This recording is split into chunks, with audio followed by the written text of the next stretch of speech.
Good evening ladies and gentleman, सभी को एक बार फिर से नमस्कार। तो भैया, हमने पिछली क्लास में वॉइसेस की कहानी को समझना शुरू किया और वॉइसेस की इस कहानी को आज वो सर गाड़ी को आगे लेके चलते हैं। पिछली क्लास में हम लोगों ने ट्रांजिटिव इंट्रांजिटिव के फर्क को समझा, डायट्रांजिटिव को समझने का काम किया और इस तरह की के ट्रांजिटिव के अरेंजमेंट ऑफ ऑब्जेक्ट्स को हम लोगों ने समझा। चलिए मोहब्बत थोड़ा आगे बढ़ाते हैं और आइए सिलसिले में जोड़ते हैं एक नई टाइप के सेंटेंस स्ट्रक्चर को, जिसे हम कहते हैं इंटेरोगेटिव सेंटेंस। जिसे हम कहते हैं interrogative sentence. Basically interrogative sentence एक ऐसा सेंटेंस हुआ जो सवाल पूछने का काम करता है। आप इसे ध्यान से सुनेंगे तो बेहतरीन तरीके से चीज़ें समझ आएंगी, अन्यथा होगा बात अगर आप ध्यान से इसे नहीं सुनते हैं। ठीक है दोस्तों, तो चलिए थोड़ा थोड़ा करके चीज़ों को जोड़ने, समझने, समझाने का प्रयास मैं करता हूँ। इंटेरोगेटिव सेंटेंस बेसिकली दो तरीके का होता है, आप लोगों को जानकारी है ही। एक हुआ हमारे सामने जिसे हम कहते हैं प्यारे दोस्तों close ended question. Close ended question की अगर हम बात करते हैं तो ऐसे लिखे हुए क्वेश्चन की शुरुआत में हम हेल्पिंग वर्ब, सब्जेक्ट, उसके बाद मेन वर्ब और उसके बाद ऑब्जेक्ट का हम मेंशन करते हैं।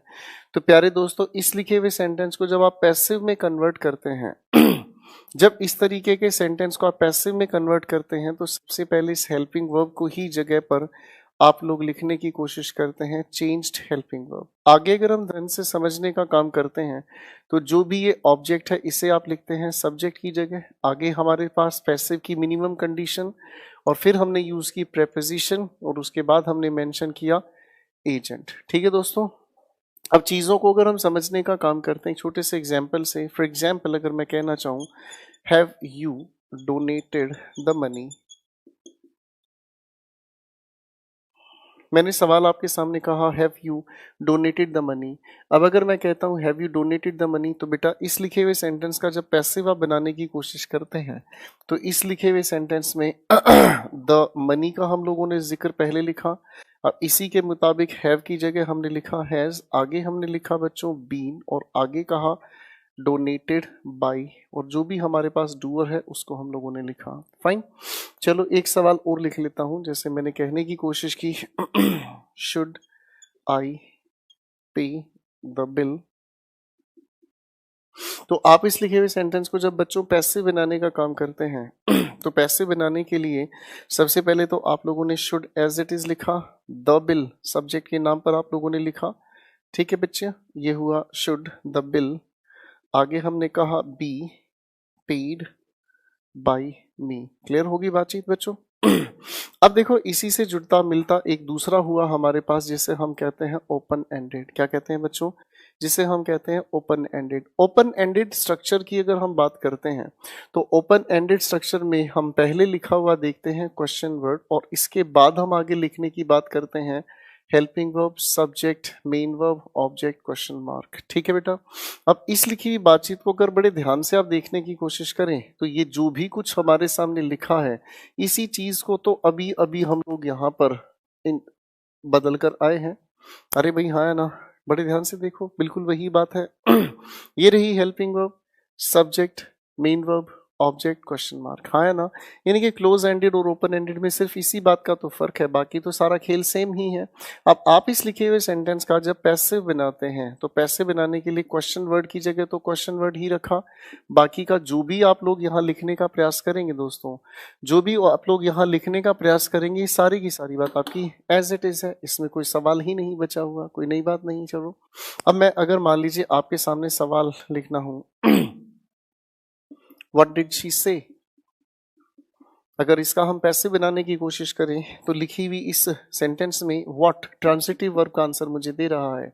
पैसिव बनाने की बात अगर हम करें तो व्हाट वाज, आपने कहा सेड बाय हर। ठीक है बेटा, अगर मैं सवाल लिखने की कोशिश करता हूं, मैंने कहा where did she keep the money.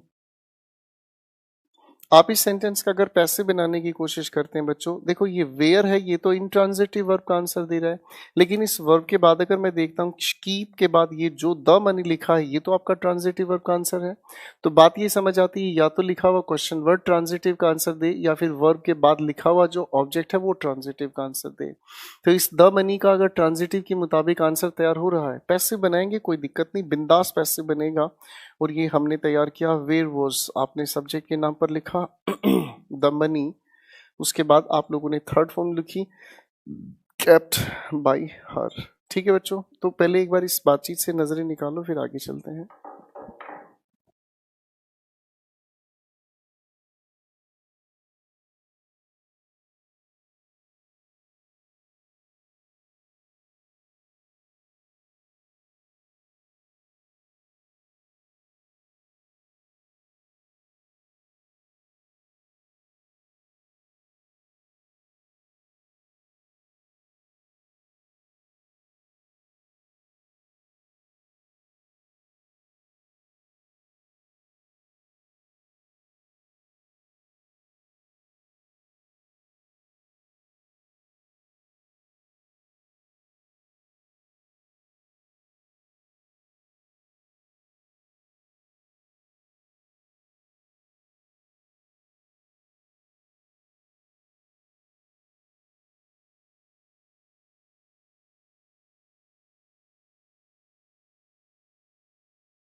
Ladies and gentleman, I hope आप लोगों ने इस चीज को देख लिया होगा। चलिए इनसे जोड़ते हैं कुछ एक सवालों को। इंटेरोगेटिव्स का अपना ही एक टशन है, क्वेश्चंस के लेवल पर वॉइसेस के कई सारे सवाल पूछे जाते हैं। तो धीरे धीरे चीजें को समझने का प्रयास करते हैं।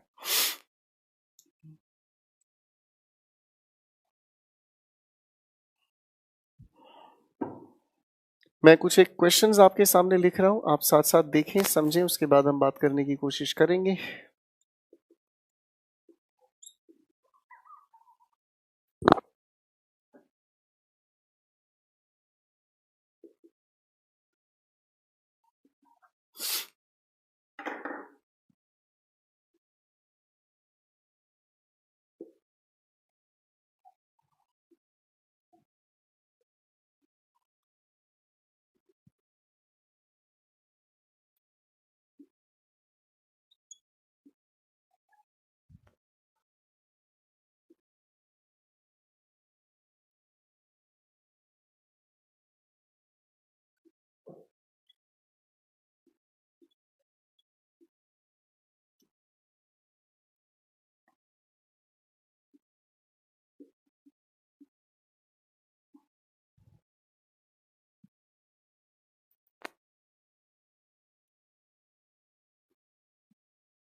मैंने कुछ क्वेश्चंस आपके सामने लिखे हैं, लिखे हुए इन क्वेश्चंस पर थोड़ा सा काम करें फिर बात करनी शुरू करते हैं।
तो दोस्तों इन लिखे हुए सेंटेंसेस पर हम थोड़ा सा काम करते हैं पैसिव बनाने पर। विल सॉरी, यहाँ पर एक छोटी सी बात हमारी रह गई है। Will you tell me the truth. Passive बनाने के लिए अगर हम ध्यान से देखें, will you tell whom transitive का आंसर हुआ, will you tell what transitive हुआ। तो इसका मतलब इसके एक नहीं दो पैसिव पॉसिबल हैं। पहली बात हम करना शुरू करेंगे इस आई के साथ, shall I tell the truth. उसके बाद आप लोगों की कोशिश होगी, shall sorry sorry sorry sorry passive बना रहे मैं भूल गया, shall I be told the truth. उसके बाद हम लोगों ने कहा बाय यू। आप चाहें तो इसी का दूसरी तरीके से भी पैसे बना सकते हैं, और ये हुआ आपका दूसरा passive, will the truth be told to me by you. वो थोड़ा सा मामला गड़बड़ हुआ क्योंकि सारा दिन पढ़ाते हुए सोचते सोचते कुछ ना कुछ हो ही जाता है। Do you know, do you know, आगे लिखा है that they help us. Passive बनाने की बातचीत वही, डू यू नो व्हाट, तो ये पूरा आंसर हुआ, यहीं से पैसिव शुरू हुआ। Is it known to you, आगे आपने कहा दैट दे हेल्प्ड whom। अब लिखे हुए सेंटेंस को अगर हम ध्यान से समझें तो लिखे हुए सेंटेंस के अंदर आपके पास एक ट्रांजिटिव आंसर है, तो इसका भी पैसिव बनाया जा सकता है, we were helped by them. Next sentence we have, how can Manisha kill Nisha. तो पैसिव बनाने के लिए पहले तो आप how can as it is लिखेंगे, फिर आपकी निशा पहले पास आनी चाहिए, निशा पास आओ, ठीक है। आगे अगर हम कहने की कोशिश करते हैं तो हम लोगों ने लिखा बी, और उसके बाद हुआ आपकी तरफ से किल्ड, और उसके बाद आपकी मनीषा जो है वो बाई के साथ जाएगी, ठीक है।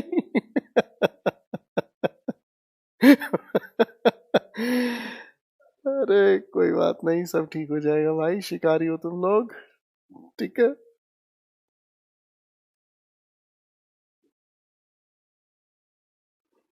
तो खैर चलिए थोड़ा आगे चलते हैं। एक अगला सवाल आता है, have they watched the movie. पैसे बनाने की कोशिश अगर हम करते हैं तो पहले द मूवी का जिक्र आएगा, सिंगुलर होने के नाते दोस्तों यहाँ हुआ has the movie been watched by them, ठीक है बच्चों। अगला सवाल, why did the princess call him. Why से क्वेश्चन बनाया, व्हाई वॉज ही, हिम नहीं, why was he called by the princess,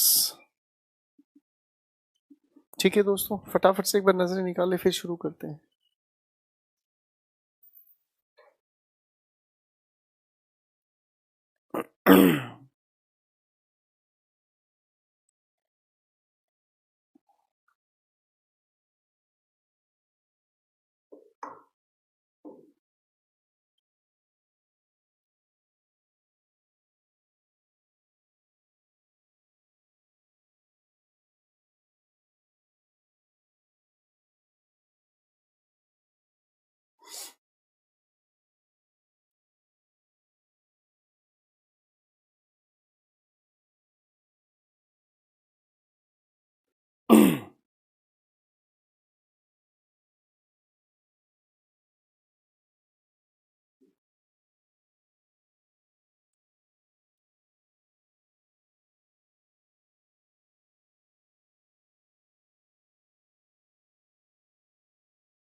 I hope आप लोगों ने इस बातचीत को यहाँ पर देख लिया होगा, समझ लिया होगा। चलिए बच्चों थोड़ी सी बात को आगे लेकर चलने की कोशिश करते हैं। अच्छा, इंटेरोगेटिव्स में हु का पैसिव बाय हुम से बनता है, ये लोग आप जानते ही हैं। चलिए भाई थोड़ी सी बातों को आगे लेके चल लेते हैं। एक अगले टाइप के पैसिव बनाने पर काम करना शुरू करते हैं, और इस बात को हम लोग कहते हैं, इस बात को दोस्तों हम लोग कहते हैं इम्पेरेटिव सेंटेंस। जब हम इस इम्पेरेटिव सेंटेंस की बात करते हैं तो इस इम्पेरेटिव सेंटेंस का मतलब हमें समझ आता है कि ऐसे सेंटेंसेस जिनको हम बनाने की कोशिश जब करते हैं तो ऐसे सेंटेंसेस की शुरुआत में हम फर्स्ट फॉर्म ऑफ वर्ब के बाद ऑब्जेक्ट लेकर चलते हैं। और भैया अगर आपको सेंटेंस को नेगेटिव बनाना है तो आप सेंटेंस लिखते हैं डू नोट के साथ लिखकर आगे फर्स्ट फॉर्म ऑफ वर्ब और आगे कहा ऑब्जेक्ट। ऐसे लिखे हुए सेंटेंसेस को अगर हम सिस्टमैटिक तरीके से याद करना चाहें तो ये हो सकता है request, order, command, advice, warning, या फिर अगर हम कहने की कोशिश करें प्रोहिबिशन। ठीक है बच्चों, ये अपने आप में 6 हिस्सों में बांटे जा सकते हैं, request, order, command, advice, warning या फिर प्रोहिबिशन। तो कायदे को समझने के लिए एक काम कर रहा हूं, मैं आपके सामने कुछ एक क्वेश्चन लिख देता हूं। जैसे मैंने लिखा शट द डोर। हम लोगों ने इस बातचीत को क्वेश्चन टैग्स के दौरान भी समझा है। ठीक है दोस्तों, अगर मैंने कहा प्लीज कॉल हिम, अगर मैं ऐसे और भी सवाल लिखने की कोशिश करता हूं, जैसे मैंने कहा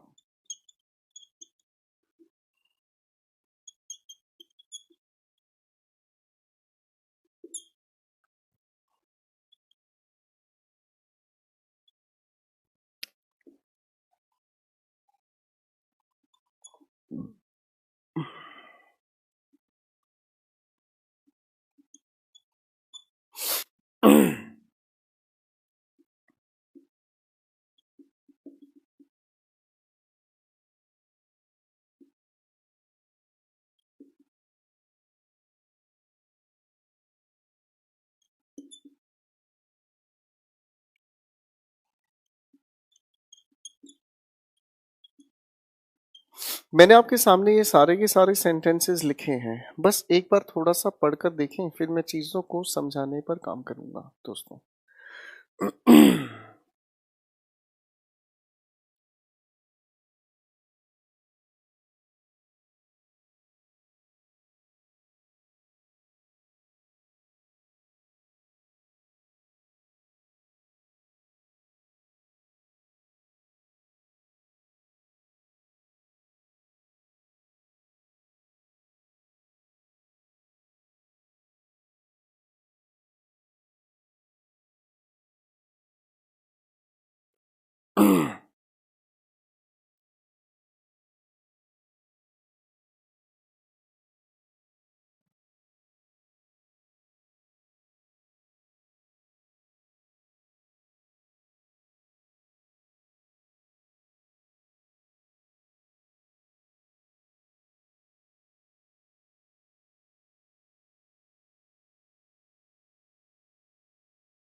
चलिए दोस्तों, हर एक बात को ध्यान से समझते हैं।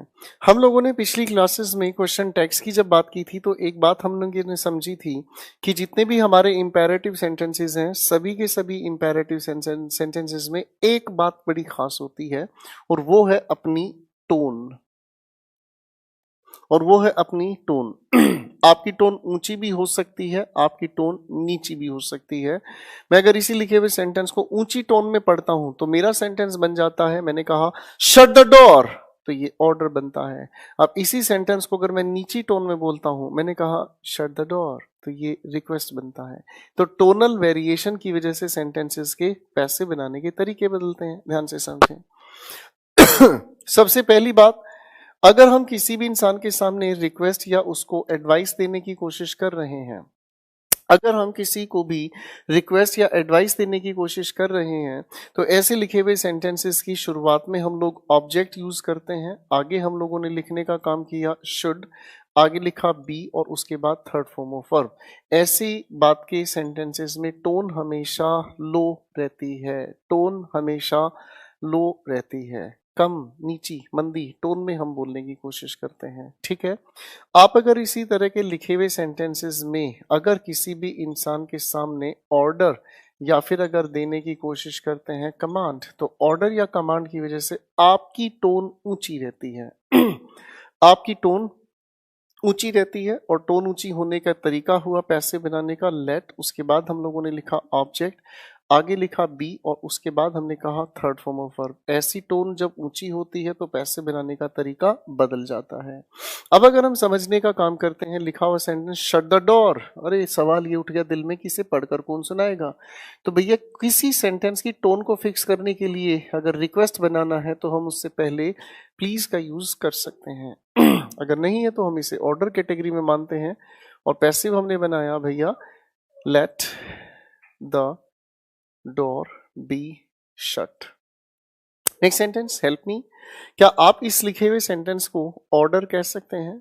क्या आप इस लिखे हुए सेंटेंस को किसी के सामने ऑर्डर की तरह यूज कर सकते हैं? बिल्कुल नहीं। आपने पैसिव बनाया इसका क्योंकि ये एक रिक्वेस्ट है भैया, आई शुड बी हेल्प्ड। ठीक है दोस्तों, I should be helped.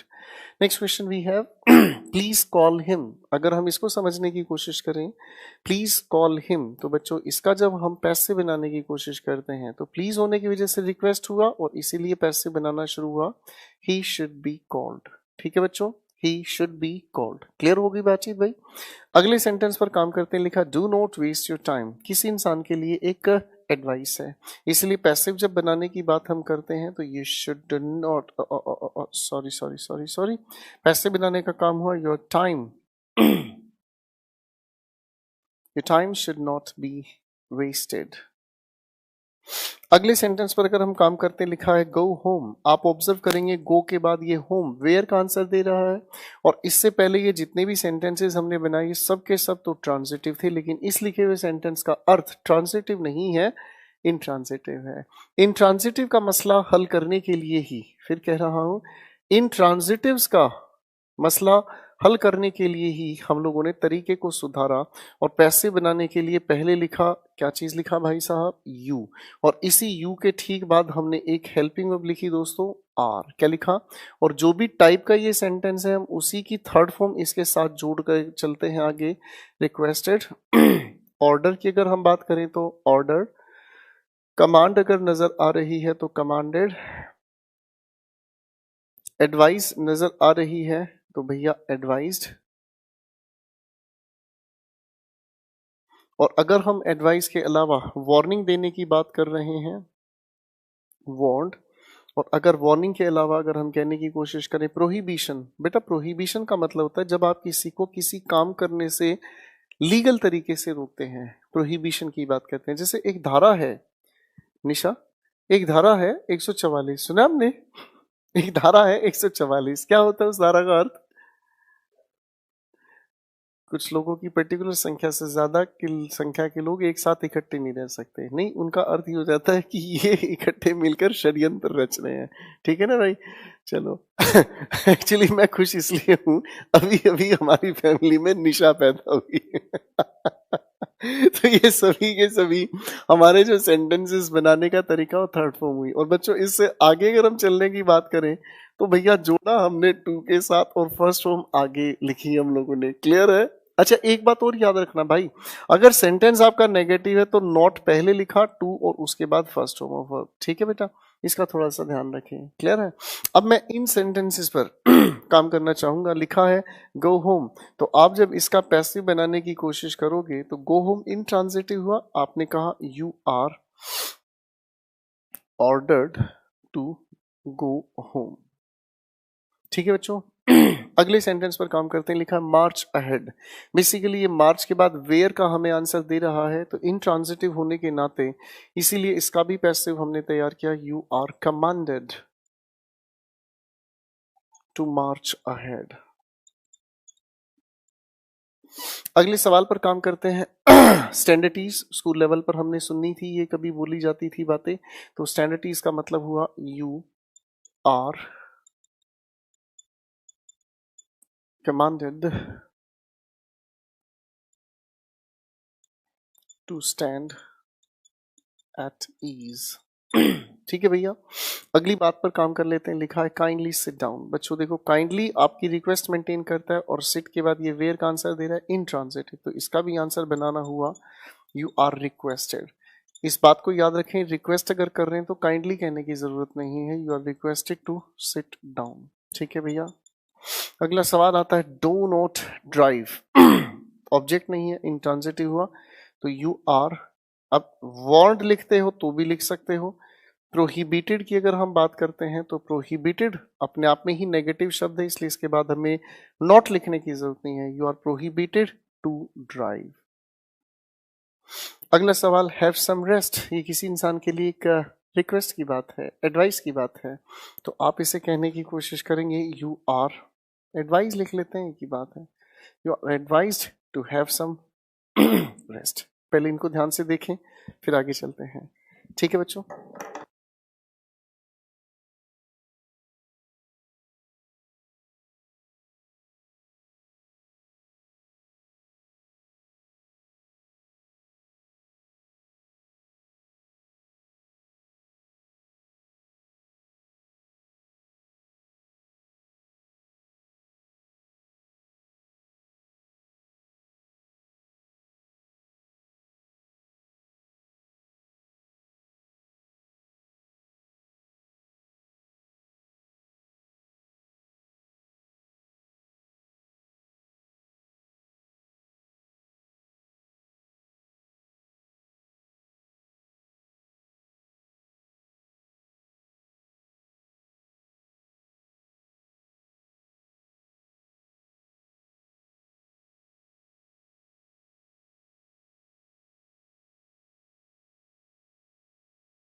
So my dear students, I hope आप लोगों ने इसको देख लिया होगा। तो बेसिकली इंपैरेटिव सेंटेंसेस जितने भी होते हैं ना बच्चों, वो टोनल वेरिएशन की वजह से बदलते हैं।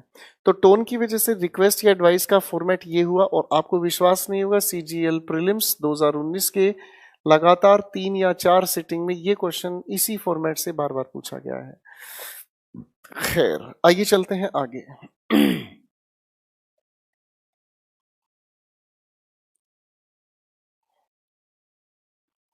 इंपेरेटिव सेंटेंस का एक दूसरा टाइप भी होता है जिसमें ज्यादा परेशानी नहीं है, ज्यादा मुशक्कत नहीं है, बड़ी सरल सी बात है। मैं फिर भी समझाना चाहूंगा क्योंकि उस फॉर्मेट से हम पैसिव यहां बना ही रहे हैं। तो ज्यादा इसमें आपको तकलीफ नहीं होगी। जय श्री राम। अब अगर हम समझने का प्रयास करें तो इंपेरेटिव सेंटेंसेस में कुछ एक सेंटेंसेस लिख ही डालते हैं तो ये चीजें समझ में आएगी। जैसे मैंने कहा, let us let us solve this question। कुछ सवाल लिख रहा हूं दोस्तों, ध्यान से देखने की कोशिश करें प्लीज।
पांच सवाल लिखे हैं, कृपया इन पर थोड़ा सा ध्यान दीजिएगा।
तो इन लिखे हुए सेंटेंसेस के अगर हम पैसिव बनाने का काम करते हैं लेडीज एंड जेंटलमैन, पैसिव बनाने का तरीका समझते हैं।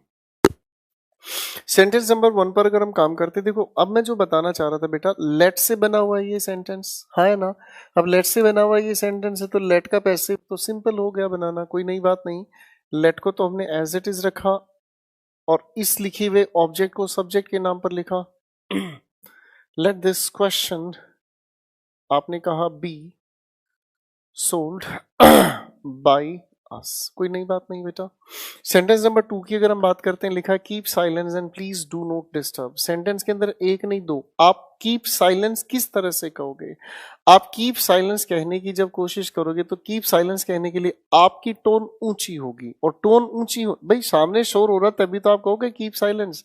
आपके सामने शोर हो रहा है, आप साइलेंस कहने की कोशिश करोगे ऊंची टोन में, इसीलिए आप कहोगे लेट साइलेंस बी केप्ट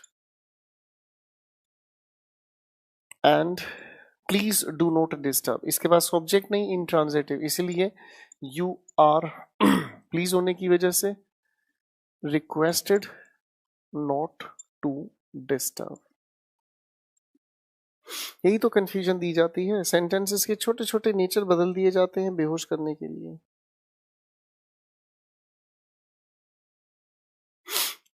अगला sentence, let them take the biscuits, वही ऊपर वाला सवाल आता है फिर हमारे सामने, लेट द बिस्किट, आगे अगर हम कहें तो बी टेकन बाय देम। अगला सवाल आता है वेट हियर, लिखा हुआ सेंटेंस इंट्रांजिटिव है, तो आपने किसी भी इंसान को कहा तो यही हुआ, you are ordered to wait here. Next sentence we have do not call them please, request है तो इस रिक्वेस्ट की अगर हम बात करें तो they should not be called, ठीक है जी, दैट्स इट। फटाफट से देखो बच्चों, फिर एक अगले टाइप के सेंटेंस पर मैं काम कराना शुरू करूंगा आपको।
हूं आप लोगों ने इस बातचीत को देख लिया होगा।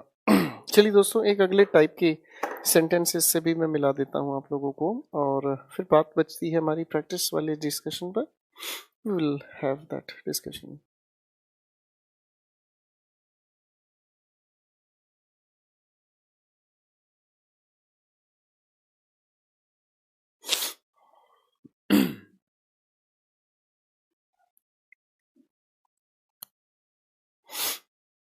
देखो बच्चों, सेंटेंसेस तो हमने कई तरह के कर लिए हैं। अब आती है हमारे पास एक और खास बात। अब आती है हमारे पास एक और खास बात, जो सेंटेंसेस की अगर कैटेगरी पे हम बात करें तो इसे हम कहते हैं दोस्तों रूड सेंटेंस। इसे हम कहते हैं रूड सेंटेंस। रूड होने का मतलब क्या होता है, बड़े ध्यान से समझो। जब आप किसी इंसान के साथ रूड होते हो तो रूड होने का मतलब समझ आता है इल मैनर्ड। लेकिन यहां पर सेंटेंसेस में जब इल मैनर्ड की हम बात करते हैं तो ये अपने मीनिंग को लेकर इल मैनर्ड होते हैं। कैसे हैं ये सेंटेंसेस, थोड़ा ध्यान से पहले देखें, फिर मैं चीजों को सिस्टमैटिक तरीके से जोड़ना शुरू करूंगा।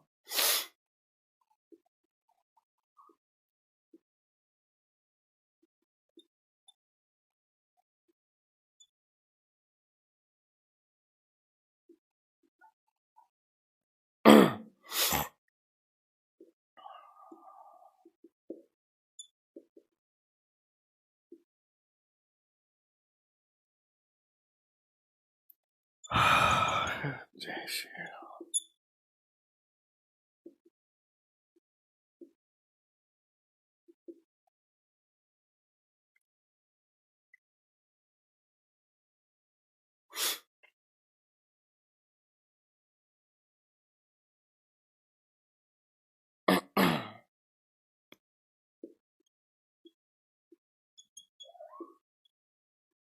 आप इन सेंटेंसेस को अगर ध्यान से देखेंगे दोस्तों तो ये सभी के सभी सेंटेंसेस कहलाते हैं रूड सेंटेंसेस। अब रूड होने का मतलब क्या हुआ, रूड सेंटेंस का होने का मतलब क्या होता है। जब आप रूड की बात करते हो तो रूड होने का मतलब समझ आता है आप जो कह रहे हो वो मीनिंग एक है लेकिन सामने वाला उसके मीनिंग को किसी और सेंस में कन्वे करना या समझना चाहे। मैं इसको थोड़ा आसान बना देता हूं। जैसे कि आप अगर किसी भी इंसान के सामने कुछ कहते हो तो आप कहना चाहते जो हो वो सर आपका कहने की बात तो एक ही है लेकिन आपके कहने का तरीका अलग है। ठीक है, इसे हम कहते हैं रूड सेंटेंस। अब यहां पर ये रूड होने की क्या सेंस बनती है, थोड़ा सा ध्यान से समझें। रोज स्मेल्स स्वीट। देखो सबसे पहली बात तो ध्यान से देखो, रोज चाहकर भी स्मेल नहीं कर सकता। भाई हाँ है ना, रोज चाहकर भी स्मेल नहीं कर सकता। स्मेल करे इसे कोई और। क्या समझ आया, स्मेल करे इसे कोई और, यानी कि स्मेल करने का काम कोई और करेगा तो ये बात जचती है। इसका मतलब रोज चाहकर भी स्मेल नहीं कर सकता। अब ऐसे लिखे हुए सेंटेंसेस के स्ट्रक्चर की अगर हम बात करते हैं तो ऐसे लिखे हुए सेंटेंसेस की स्ट्रक्चर में शुरुआत में हम लोगों को लिखा हुआ मिलता है नॉन लिविंग डूअर। क्या लिखा मिलता है बच्चों, non living doer. Non living doer का मतलब एक ऐसा डूअर जो कि एक्शन नहीं कर सकता, वो नॉन लिविंग डूअर है। क्या रोज स्मेल कर सकता है, स्मेल करेगा कोई और, यानी कि डूअर का जिक्र कहीं और है। अब ऐसे लिखे हुए नॉन लिविंग डूअर के ठीक बाद हम लोगों को लिखा हुआ मिलता है प्रेजेंट इंडेफिनिट के according first form of verb के साथ ऐसे ही ऐसे, या फर्स्ट फॉर्म ऑफ वर्ब, या फिर लिखा हुआ मिलता है हमें second form of verb. Clear है। आगे अगर हम देखने की कोशिश करते हैं तो ये जो छोटा सा शब्द लिखा है ना, ये अपने आप में पार्ट्स ऑफ स्पीच के अकॉर्डिंग एडजेक्टिव है। अब बीमारी ये है ये हाउ का आंसर दे रहा है। अब बीमारी ये है कि लिखे हुए ऐसे सेंटेंसेस की जब हम बात करते हैं तो ये है तो अपने आप में, ये है तो अपने आप में एक ऐसा सेंटेंस जिसमें नॉन लिविंग डूअर है, और दूसरी तरफ अगर हम इसका अर्थ समझें तो इसका अर्थ हमेशा पैसिव में ही निकलता है।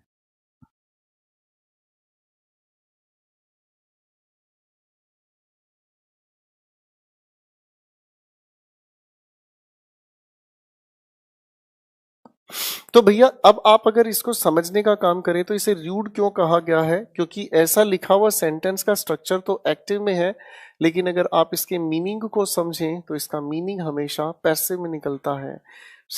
रोज, रोज स्वीट है जब इन्हें कोई स्मेल करता है, यानी कि डूअर का जिक्र सेंटेंस के आखिर में है। ठीक है, पैसिव का मीनिंग तैयार करता है।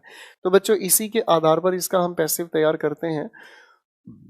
सबसे पहले नॉन लिविंग डूअर हम मेंशन करते हैं सबसे पहले हम नॉन लिविंग डूअर का जिक्र करते हैं, और नॉन लिविंग डूअर के ठीक बाद अगर आगे हम बात करना चाहें तो भैया प्रेजेंट इंडेफिनिट या पास्ट इंडेफिनिट के मुताबिक हुई बात, तो इज या फिर आर का यूज किया, पास्ट इंडेफिनिट होने का मतलब हमारे सामने आया वॉज या फिर वर। ठीक है बच्चों, अब अगर हम देखने की कोशिश करते हैं तो जो भी है हमारे सामने इस एडजेक्टिव का हम लोगों ने जिक्र लिया। अब देखो बेटा, इसको समझते हैं। ये लिखी हुई जो बात है हमारे सामने अगर सिंगुलर हुई, अब अगर ये बात हमारे सामने सिंगुलर हुई, इसीलिए हम लोग एक छोटा सा लिखकर व्हेन हम सिंगुलर होने के नाते इट का यूज करते हैं। भैया अगर बात आप लोगों की तरफ से प्लूरल हुई तो इट नहीं हम लोग यूज करते हैं दे को। ठीक है बच्चों, और आपके पास जैसी हेल्पिंग वर्ब इनमें से आप यहाँ यूज करोगे वही हेल्पिंग वर्ब आप आने वाली बातचीत के साथ। और भैया पैसिव की मिनिमम रिक्वायरमेंट आपको याद आती है, क्या हुआ, third form of verb. Clear है। अब इसी लिखे हुए सेंटेंस को मैं एक बार लिख लेता हूँ, पैसिव बनाना सिखाना चाहूंगा आप लोगों को। रोज स्मेल्स स्वीट। आप अगर बच्चों इसका पैसिव बनाना चाहो तो ये नॉन लिविंग डूअर है। ठीक है बेटा, पैसिव बनाने के लिए पहले तो आपने रोज एज इट इज लिखा, प्रेजेंट इंडेफिनिट सिंगुलर होने के नाते इज आप लोगों ने लिखा स्वीट व्हेन। अब इसी की वजह से आप लोगों ने यहां पर चुना इट, यही हेल्पिंग वर्ब फिर से आप लोगों ने लिखी इट, और जो भी आपकी स्मेल है इसी की थर्ड फॉर्म आप लिखने की कोशिश करोगे। ठीक है जी, स्मेल्ड। क्लियर है ना। स्मेल्ड होती है, स्मेल्ट होती है, इस बारे में आप अपना घर पर रिसर्च करें। ठीक है ना जी। अब अगर इस लिखे हुए सेंटेंस का हम पैसे बनाना चाहें तो लिखा है हमारे सामने इसका पैसे बनाने का तरीका। भाई ये हमारे सामने वही लॉजिक काम कर रहा है, फिर से पैसे बनाने की कोशिश करते हैं। तो शुरुआत हुई द डिश।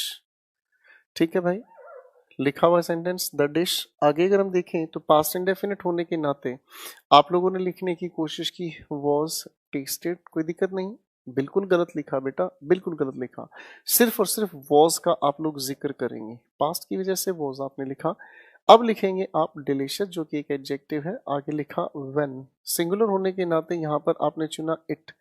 आगे लिखा वॉज, और उसके बाद हम लोग लिखने की कोशिश करते हैं टेस्टेड।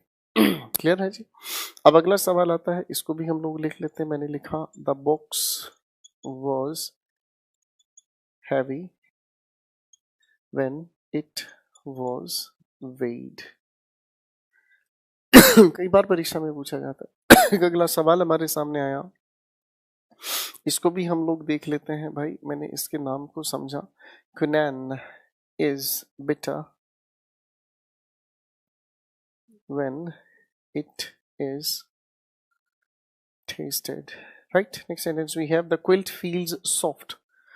और पैसे बनाने की बात अगर हमने कही, द क्विल्ट प्रेजेंट इंडेफिनिट होने के नाते इज सॉफ्ट। आगे हमने कहा व्हेन इट इज फेल्ट। पहले इस बात को ध्यान से देखें बच्चों, फिर बातें आगे बढ़ाते हैं।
Hello everyone, I'm back.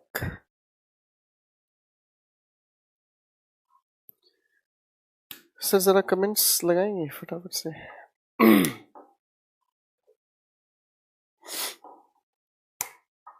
Good evening everyone.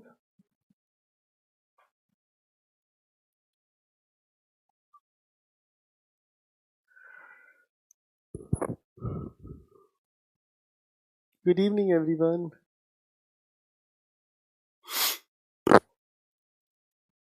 आप लोग अपनी क्लास जो देख रहे हैं, मैं आपको जो पढ़ा रहा हूँ, आप एक बार ज़रा अपनी क्लास से एग्जिट करके वापस अपनी क्लास को एक बार क्लिक करेंगे तो आप कमेंट्स कर पाएंगे.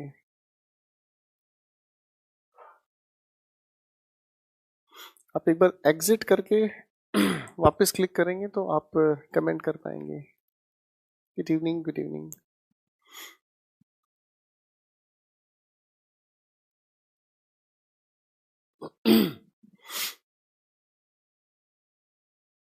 Good evening everyone.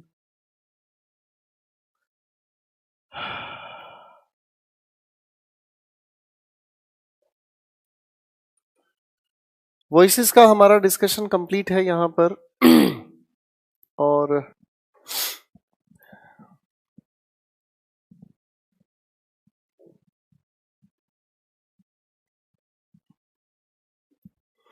Model auxiliaries आपकी तरफ से, मेरी तरफ से यहाँ पर कंप्लीट हुआ है.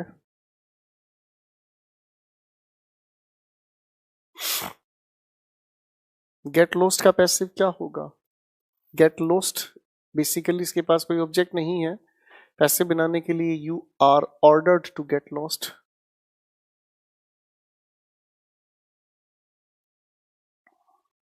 बिल्कुल नहीं, रिटोरिकल क्वेश्चंस का हम पैसिव नहीं बना पाते.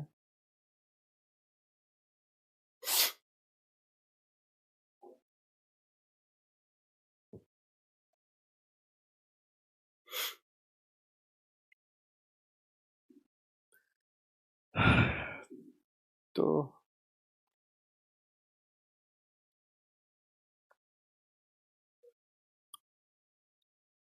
नहीं नहीं, उसी में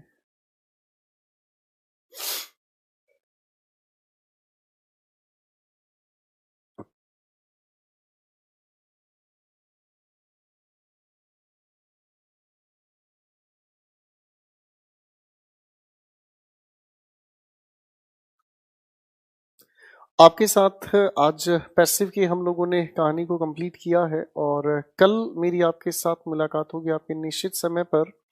जब तक आप लोगों ने पूरी बात रिवाइज नहीं की होगी, तब तक प्रैक्टिस में आप लोग मेरे साथ पिकअप नहीं बनाएंगे. इसीलिए चीज़ों को मैं आज यहीं पर रोक रहा हूँ. उम्मीद करता हूँ पहले आप चीज़ों को, सारी चीज़ों को रिवाइज करेंगे. ठीक है, सबसे पहले आप सारी की सारी चीज़ों को रिवाइज करेंगे और रिवाइज करने के ठीक बाद आगे चीज़ों को फिर हम लोग बढ़ाते हैं प्रैक्टिस के साथ. तो आज के लिए इतनी ही बात हम रखेंगे दोस्तों. मिलते हैं कल की क्लास में. आज मैं भी थोड़ा थका हूँ. आज के लिए इतना ही. अच्छे से रिवाइज करें दोस्तों. मिलते हैं अगली क्लास में. Thank you very much. Good night. Love you all.